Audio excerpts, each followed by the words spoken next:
Ingkang kakati dening panjenenganipun Bapak Bambang Eko Hadi Sulistiono miwah Ibu Suharyanti lumampah lumebet tumuju wonten ing sasana pahargyan.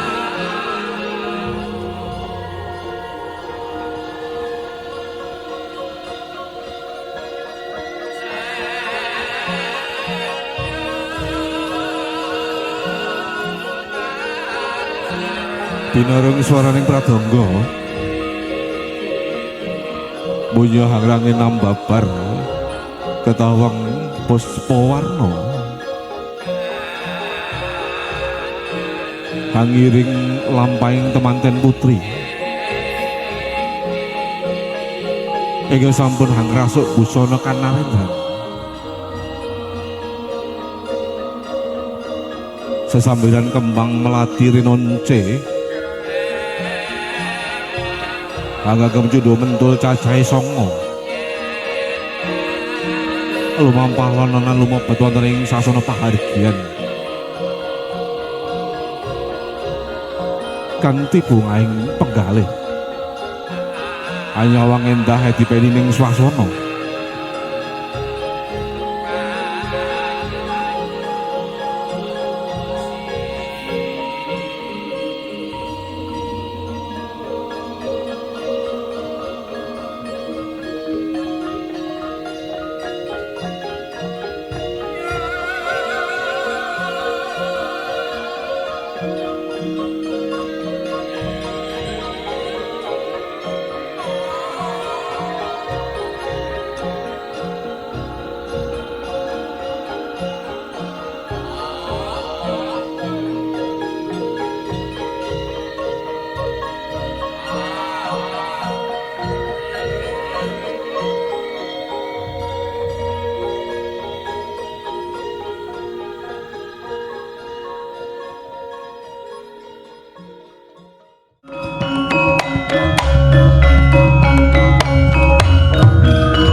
nuwun kula nuwun ngaturaken sugeng siang sugeng rawuh wonten ing papan pahargyan mriku sugeng pepanggihan kalian kula Adian Rama minangka jajaring pambiwara saking Sanggar Kresna Budaya ingkang badhe mandigani lampahing upacara panggih temanten Roro Ayu Afifah Anabila miwah Abagus Muhammad Hanif hamurwakani upacara panggih temanten kapurwakan lampahing temu kembar mayang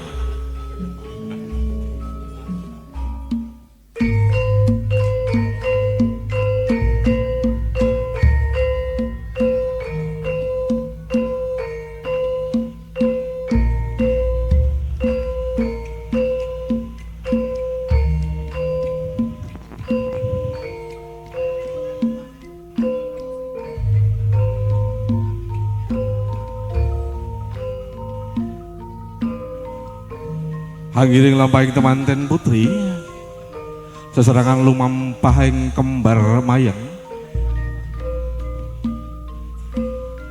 ingkang sampun kahamban dening Prawan Sunti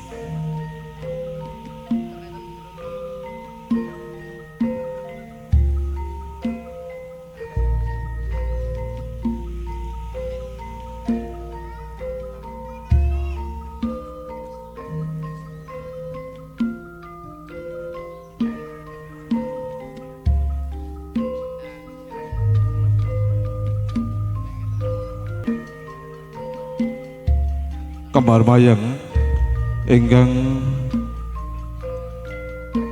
kamban dening Joko Kumala miwah Prawarsunti Nggih kemban wujuding kembang kembar mayang. Hangemban kembar mayang ya Sekar Puspito Adi. Kinarya srana pangging temanten kekalihipun. Kembar mayang Sekar Kelanggengan. Kegambaran tresnani temanten kekalih kang kapidahaken wit Kalpataru Asekar Dewa Daru Jaya Daru. Kapengahaken kembar mayang saking temanten putri lan temanten kakung minangka pralambang temanten kekalihipun sampun saged kapanggihaken.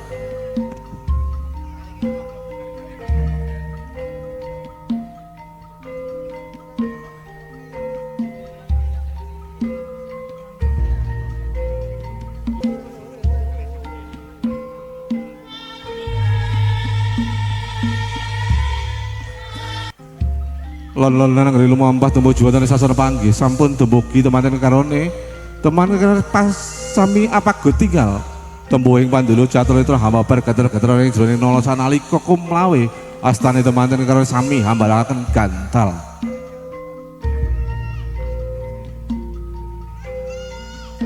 Temanten kakung hambalang gantal winastan gondang. Wonten temanten putri hambalang gantal winastan gondang kasih. Gantal dumadi saking kang matem prosesi nangsulan lawewan kang awarna seta. Pralambita bilih temanten kekarone sampun kaiket dening reh katresnan kang asipat suci.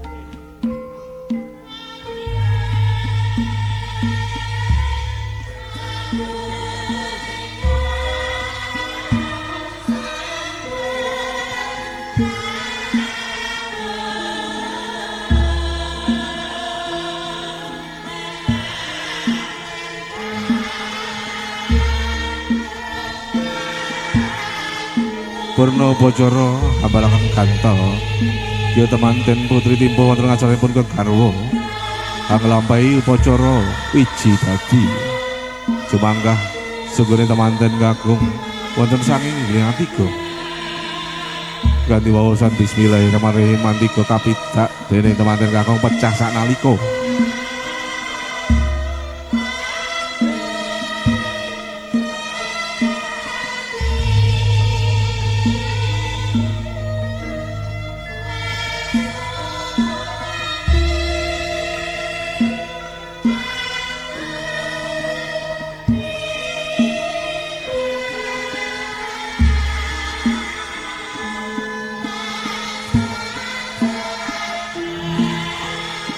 Antiga pecah prasanalika manunggaling warna pethak lan kuning pralambita. Mugi samangke temanten kekarone pinaringan kanugrahan kang awujud punang jabawe ingkang samangke mengko dados panerusing sejarah keluarga. Daya-daya temanten putri hamba tirta wening wonten ing Bokor Kencana. Tirta wening tirta suci ingkang sampun kacampur dening kembang tri sekar warna. Kembang mawar melati miwah kantil ngambar arum gandane. Hamiji ambene temanten kakung kanthi raos welas lan asih ingkang winastan Ranu Pada.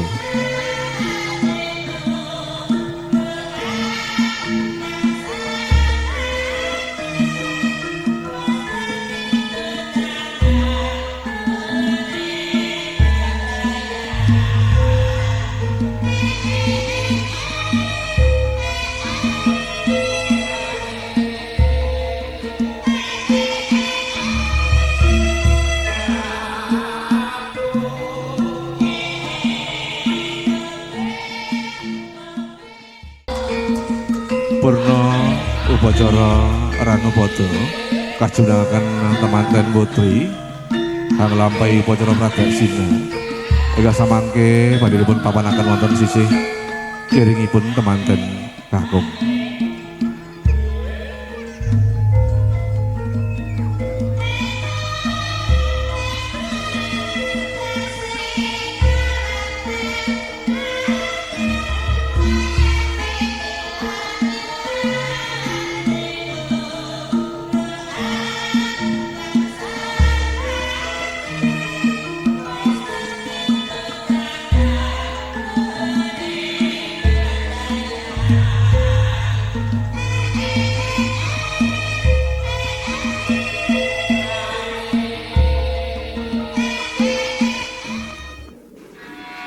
Manutya yutama ngambararum ngambararum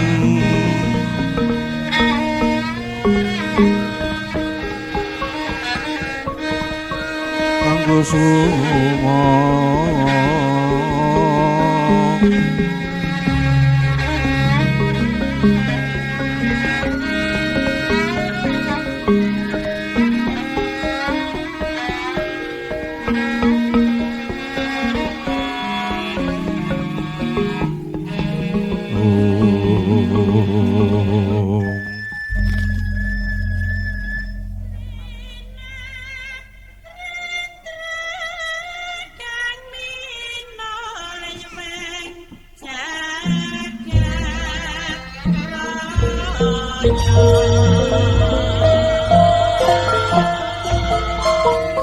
niat kianing kalang kian agar bangga muncar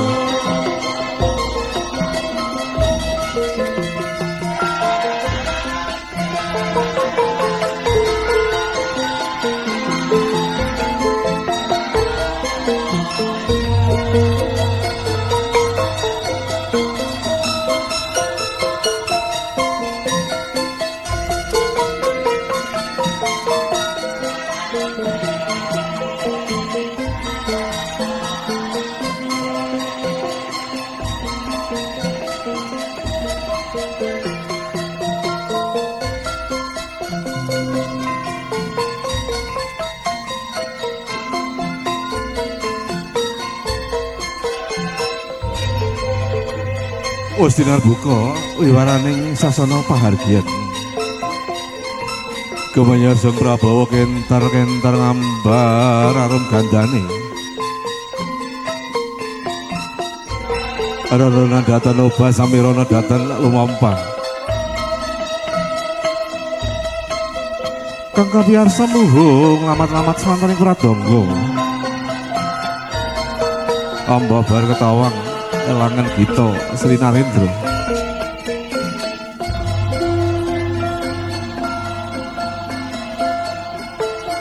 wis lumampah saking sasana panggih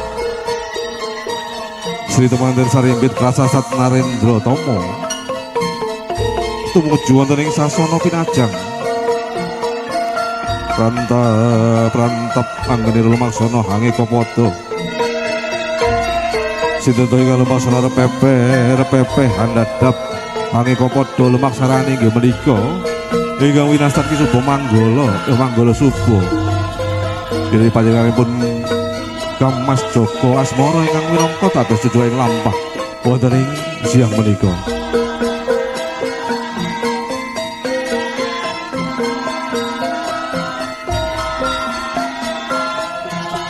kadang saking katebian temanten Sarimbit ingkang musin keban sindur kang awarna abrit petak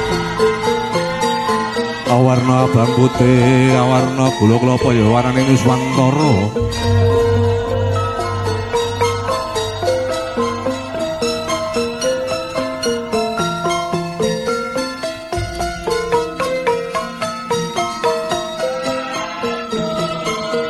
katundul dening panjenenganipun Bapak Bambang Eko Hadi Sulistiono ingkang wus hasingata Pancating Cindur jejeling tiyang samputan satresna mring putra putri kinasihipun dening panjenenganipun Ibu Suharyanti tansah hanyeng kuyung tutpuri handayani lampahing kemanten kekarone ugi kairing dening panjenenganipun Bapak Kasan Rahmat Miwah Ibu Laili Nasura sesarangan lumampah tumuju wonten ing sasana pinajang saking katebian Ki Suba Manggala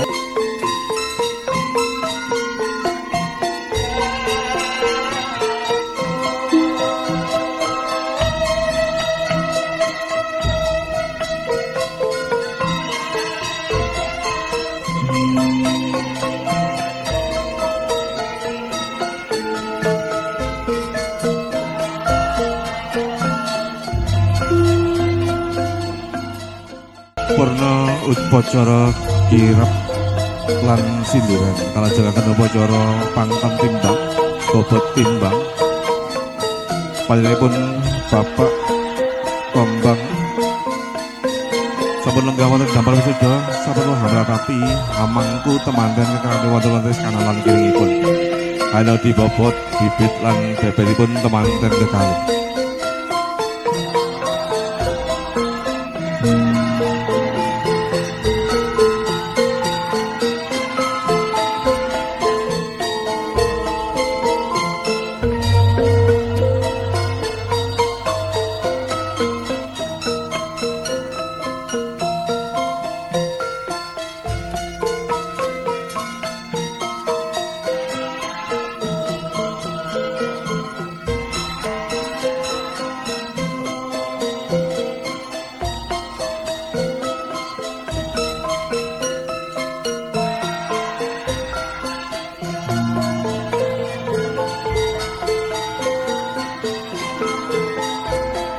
Selanjutnya setelah pemangku kedua mempelai akan dipersilakan untuk duduk di kursi pelaminan tentunya oleh Bapak Bambang Eko Hadi Sristiono dengan memohon kepada Allah Subhanahu wa taala mudah-mudahan kedua mempelai senantiasa diberikan keberkahan dalam perjalanan baru mereka menempuh kehidupan rumah tangga. Upacara tanam jero sampun purna sampun kalangaken temanten kekalih wonten ing dampar wisuda.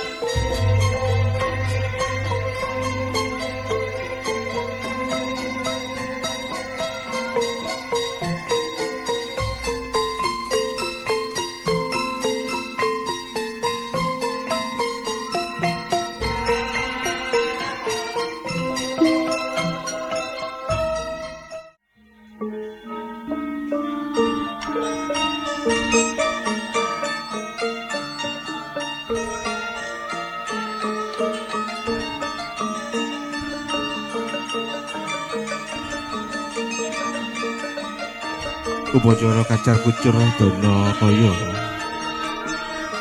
Ubo rampe ingkang sampun kaasta dene temanten kakung ya kasuntak tanpa pedhet dening temanten kakung. Kacar kucur dana kaya ubo rampe kang awujud beras jadi kacang kawak dele kawak arta rerecehan. Inggih tanggal jawe pun Abagus Muhammad Hanif Halwani ingkang samangke kedah saged nyekapi kabetahipun keluarga. Katampi dening Rara Ayu Afifah Anabila kanthi bungaing penggalih ubo rampe ingkang sampun katampi dening temanten putri ya lumampah katuraken dhumateng Kanjeng Ibu.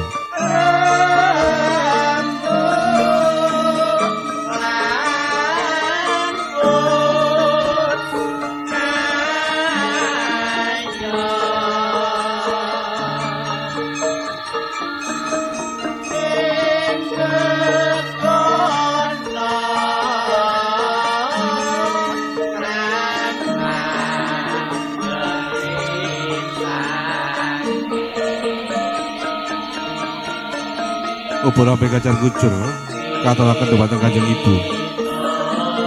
Katampi dening panjenenganipun Ibu Suwaryanti kanthi bungaing penggalih pinaringan isungsung saking putra putri kinasihipun.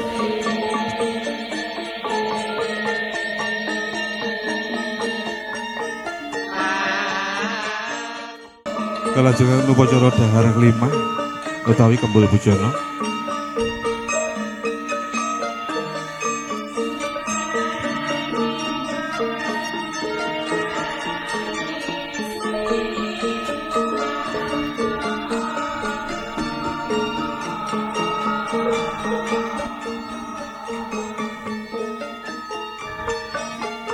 Selanjutnya silakan Kak Afifah pelan-pelan untuk menyuapi sang suami tercinta sebagai suapan pertama Kak Afifah kepada suaminya. Upacara dahar lima utawi kembul bujana sami-sami sesarengan salamyang ini pun hambangun Bali Wisnu saged ngraosaken pahit manis kecil asingipun gesang sesarengan. Mugi tansah pinarangan karahayan saking Gusti Kang Maha Agung.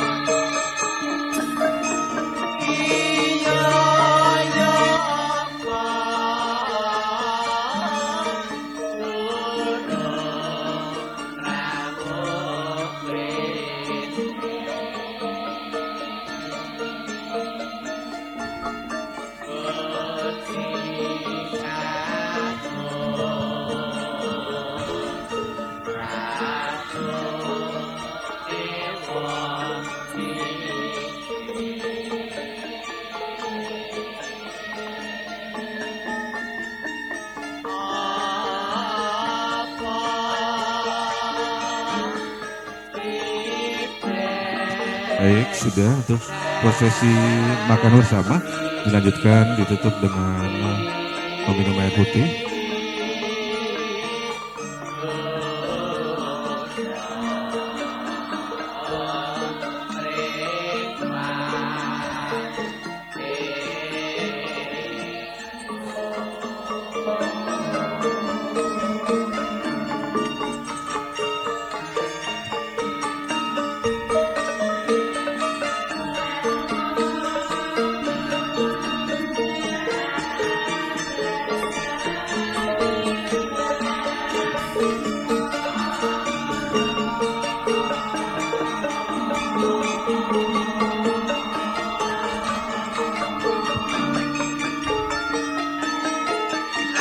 Ayo silakan meminum air putih, air sumber kehidupan manusia.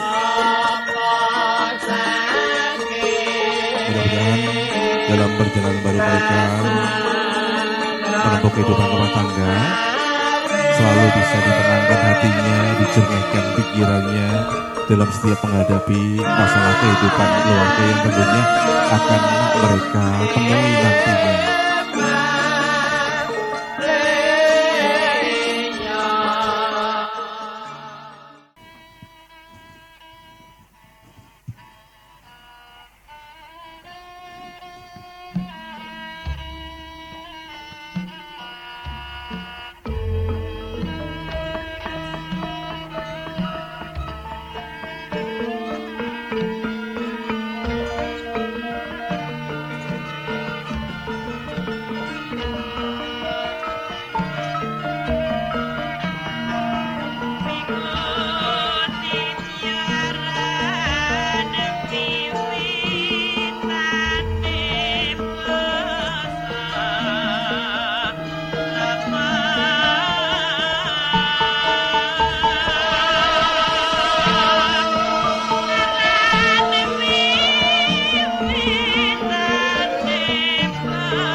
Sampun sungkem sumuyut Roro Ayu Afifah Nabila wonten ngasanipun Kanjeng Ibu.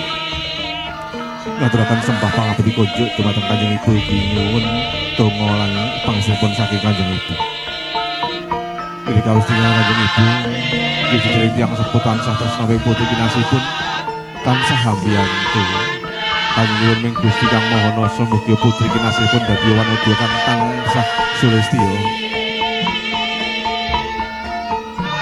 Dadi wanita kan tansah saged manjagi keluarganipun.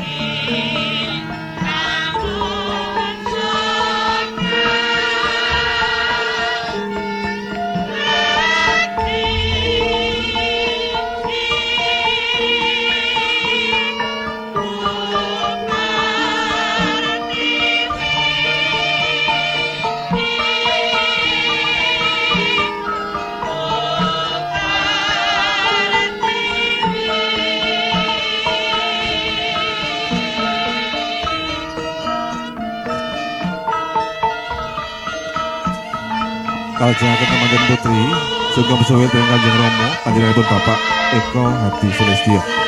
Untuk Kak Afifah, silakan ucapkan terima kasih kepada sang ayah tercinta yang selama ini telah mencarikan rezeki yang halal mendidik, membimbing Kak Afifah, menyekolahkan Kak Afifah sampai dengan saat ini bisa menjadi seorang yang mandiri dan mempunyai keluarga sendiri.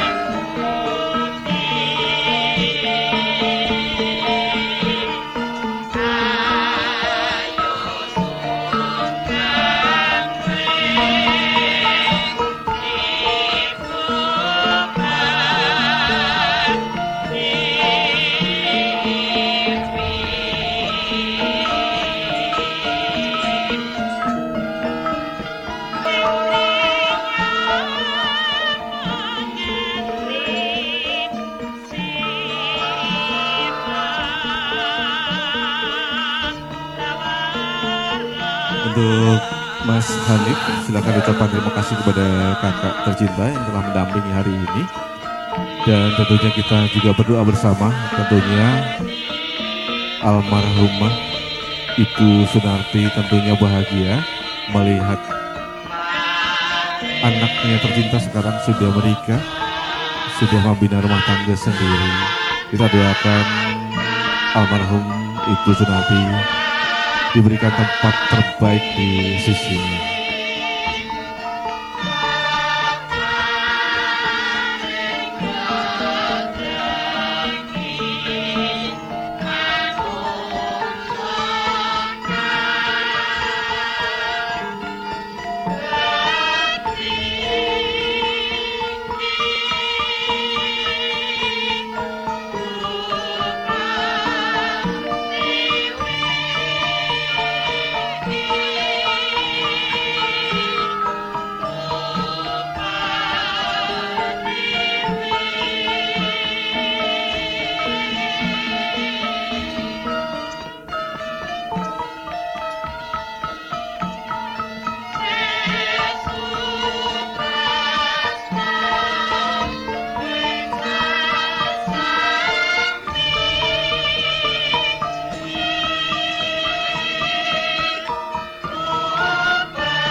Selanjutnya Mas Hanif silakan bersimpul di hadapan sang ayah tercinta.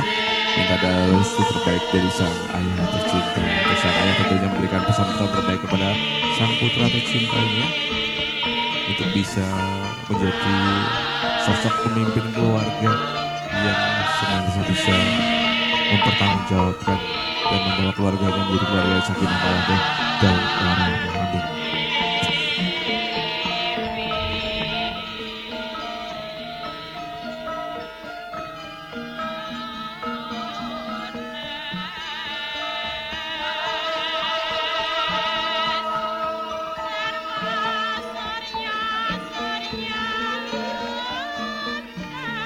Baik, terima kasih. Kepada ibu tamu undangan yang berbahagia, sekali lagi kami ucapkan selamat datang dan selamat siang di Balai Rakyat RW 25 Perungkria Bukit Jaya dalam rangkaian acara resepsi pernikahan Afifah Nabila dan Muhammad Hanif Halawani. Itu hanya selesai sudah seluruh rangkaian prosesi adat Jawa. Kita akan lanjutkan dengan prosesi foto keluarga inti. Dan kami nanti akan mempersilakan Bapak dan Ibu tamu undangan untuk memberikan ucapan selamat. Kami mohon perhatiannya kepada saudara kandung dari kedua mempelai. Kami mohon segera bersiap di dekat pelaminan untuk menemui tim dari Kresna Wedding Organizer untuk nanti bisa diarahkan.